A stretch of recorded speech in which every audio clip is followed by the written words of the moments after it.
First-time landlords. First-time landlords thinking about becoming a landlord. Gonna pull the trigger on buying that first rental property. I want to help you out in this video segment and give you some advice, some tips, some suggestions, present some questions, scenarios to you that you may not have thought of getting in to the rental business, getting into becoming a landlord. I went to the courses, I read the books. I thought I was prepared when I got into the rental business, but there's a lot of things that weren't presented to me in those platforms that I want to present to you today. My name's Thelonious C. Jones, TheloniousCJones.com, real estate investor, developer, solutionist. I'm based out of Atlanta, Georgia. I own and manage a portfolio of properties here in Atlanta, Georgia, and also got some projects going on in some other areas. I bought my first rental property in 2009 at the age of 23, so I became a landlord very young, and I had to learn the hard way. I kind of had to learn through trial and tribulation, so which also means a lot of time, money, and headache. So I want to help you save time, money, and headache through this video. So I'm gonna run through some scenarios, present them to you, and I want you just to think about it, marinate on it, maybe write some of it down and think about what would you do and how you're going to handle this as a landlord. And I'll be referring to my course that I created. I actually created this course when in my peak we were managing over 25 tenants. In the peak of our portfolio, we've sold some properties now, and I had to fire property managers. I had to deal with a lot of headaches, deal with a lot of evictions, lost a lot of money starting this company because I didn't have all the scenarios presented to me. I didn't have all these questions presented to me, so I want to present them to you to help you out. And if you want to invest in yourself and your rental business, go check out landlordblueprint.com. The link is in the description below, and you also can take my free landlord course, beginner's course, which is 14 days long, and that's free. So also check that out on TheloniousCJones.com. So let's get into it. The first thing, you guys, I'm gonna start off very basic, and then I'm gonna get a little more advanced. So the first thing, very basic, but forms. Do you have rental forms? Do you have a lease agreement? I know this stuff is kind of simple, but do you have a lease agreement? Is the lease agreement going to work for you? Does it have the terms and the verbiage in there to protect you as an owner? Those are things you have to think about. Also, excuse me, what if you have pets? Tenant has pets. What is your pet policy? Pet agreement. You got one of those? You have rental application forms. Do you have a welcome letter to welcome the tenant? Do you have when you need to go do an inspection or you need to go check out the unit, do you have a notice to enter? Employment verification. Do you have the right forms to send to the current employer to verify their employment? I mean, these are simple things you have to think about, but you got to make sure you got these forms. Pay or quit letters, which is also known as delinquent rent forms. You need to send a pay or quit letter. So I include all of those. I have over 50 forms and documents. Over 50 forms and documents, rental forms included in the landlord blueprint. So go check that out. You check out what forms you may need or you may be forgetting, and just think about it. Do you have all the forms to rent, and are those forms protecting you as the owner? Yes, they need to be fair, but are they protecting you as the owner? Also, think about this. I mean, the rent. How is the rent going to get collected? You thought about that yet? How are you going to collect the rent? Are you going to go door to door and waste all your time every month collecting rent? Is that what you want to? Did you get into the rental business to go every morning, the first of the month, go knock on people's doors and collect rent checks and go deposit them in the bank? I hope you did not, because that's very Fred Flintstone-ish, very old-fashioned. Figure out how you're going to collect your rent. There's plenty of platforms that you can use to make it not only easy for you, but easy for the tenant. Now, I just pick up my phone. I can check to see if the rent is paid on my app that I use. So if you want to learn more about rental collection and how to collect the rent the best way, go check out the Landlord Blueprint. I want to make this easy for you, so you need to spend that time with family. You need to spend that time looking at more properties, not collecting rent. Also, insufficient fund fees. What if you have a tenant, they pay the rent, and it bounces a couple days later? How much would you charge for that? Had you even consider that?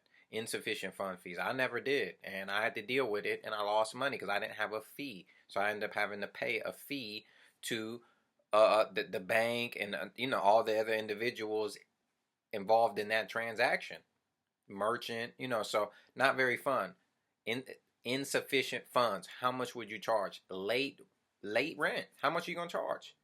And you got to really check your laws too. Check the laws in your local area. Some places you can, hey man, $25 a day every day is $25 a day late. Some places you can't do that. Some people may not want to do that flat rate. You may want to just have a flat rate, but think about how much you're going to charge for late fee. Include that in your lease agreement. Also, you need to check about what is the law on security deposits in your state. You can't just be willy-nilly spending the security deposit how you feel. So you need to understand that, and I talk about all this in the landlord blueprint. Let's move on a little further. Move-in inspections. How you going to handle that? Do you have the right form? I included in the landlord blueprint. But do you have the right forms for the move-in? Are you going to go about it the right way? I'll give you tips and tricks to make it easier. What are things we have so much technology? How can we make the move-in more easier, more streamlined, so everybody knows, hey, this was the condition when I moved in. This was here when I moved in, okay? Showing properties. This was one of the most time-consuming activities for me as a landlord, but I created a system that where I only have to show the property once or twice. Bad safe scenarios twice. Usually if I do it right the first time, I show it one time, and bam, I gotta rent it. We done. I talk about the whole up and down. I tell you how everything. I tell you how to do the whole thing, how you contact the people, how you do the. I mean, I break it all down. Go look at the section. Go to landlordblueprint.com. Go check it out and look at how many segments of information I have on the property showing, because that can be time consuming. Who wants to have all these appointments with 5 or 6 people and the first person doesn't show up the first day? Then you go the next day, that person's 30 minutes late, so you waiting there. I mean, time consuming, headache, waste of time. So figure out how you're going to show that property when you are becoming a landlord. That is man, so key. Also, another thing I want to talk about is just the mission and values. Like what I just at times I think we forget that when you become a landlord, you're in business. So most businesses have a mission statement. They have values. They have an operations, how the place operates. So I had to do that because my rental business, what I did is over time I hired people, virtual assistants, local people, independent contractors to manage certain parts of my business. I delegated, certain parts of my business out. So I created the mission statement. I created, the vision, why we're doing it. You know what I mean? Just basic stuff. But I created the hours of operation, simple stuff. I mean, should your tenants be calling you on Sunday? Simple things to think about. So I created also a manual to run your rental business, and that's included in the landlord blueprint because I didn't want it to sub other things out. I didn't want to have to repeat myself every time, so I needed to put the steps. This is the step for you to file an eviction online. This is the step of how we do the property showing. This is the steps of how the maintenance flow should go. Even dealing with maintenance vendors. When are your maintenance vendors going to get paid? When do they expect to get paid? Are they going to go do the maintenance call today and then expect for you to pay them right then there on the spot? So it's defining all these things. Hey man, I'm not paying you for X amount of days. Hey, this is how you need to contact my resident when you're calling to go do a maintenance call. Just having the whole protocol manual, and this is what I use. This is what I'm currently using, still use to this day to operate my rental business. It's not something I just made up to sell. It's something I currently use to operate because it is key to have a foundation for your rental business and know how you rolling, how you operating, how things go, and setting the standards, setting the policy. So not only but the tenant knows, the resident knows the policy, the person that you're subcontracting with, they know everybody knows the policy. So check out Landlord Blueprint. Landlordblueprint.com, or go to TheloniusCJones.com. Go to wherever you need to go to check it out. It is $297. Okay, that may sound like a little steep investment, but it's okay. Some people may need to go through a couple evictions first, have a couple bad tenants. I've seen documents online where they charge $40-50 just for a lease agreement. So you may need to go through that first to understand the $300 value. One bad tenant will cost you thousands upon thousands of dollars. I guarantee you that. Not having the right policies will cost you thousands and thousands of dollars. And even if it doesn't cost you thousands of dollars, say it costs you 5-6 hours of headache.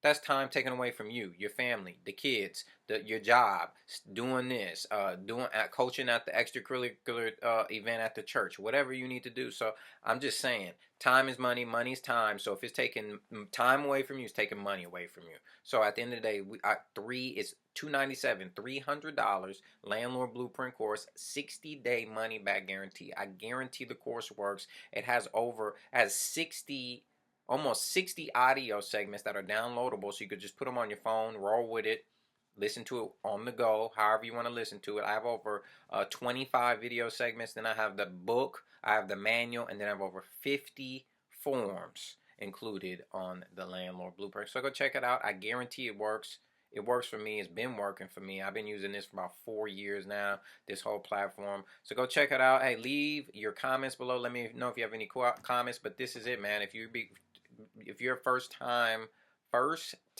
landlord, this is what you need to help you out. And hopefully I just presented some scenarios to you, so even if you don't invest in landlord blueprint, you're thinking outside the box on what you need to be doing to run that business efficiently. So Thelonious C. Jones, theloniouscjones.com. Look forward to helping you out and doing business with you in the future. I'm wishing you the best in your rental business.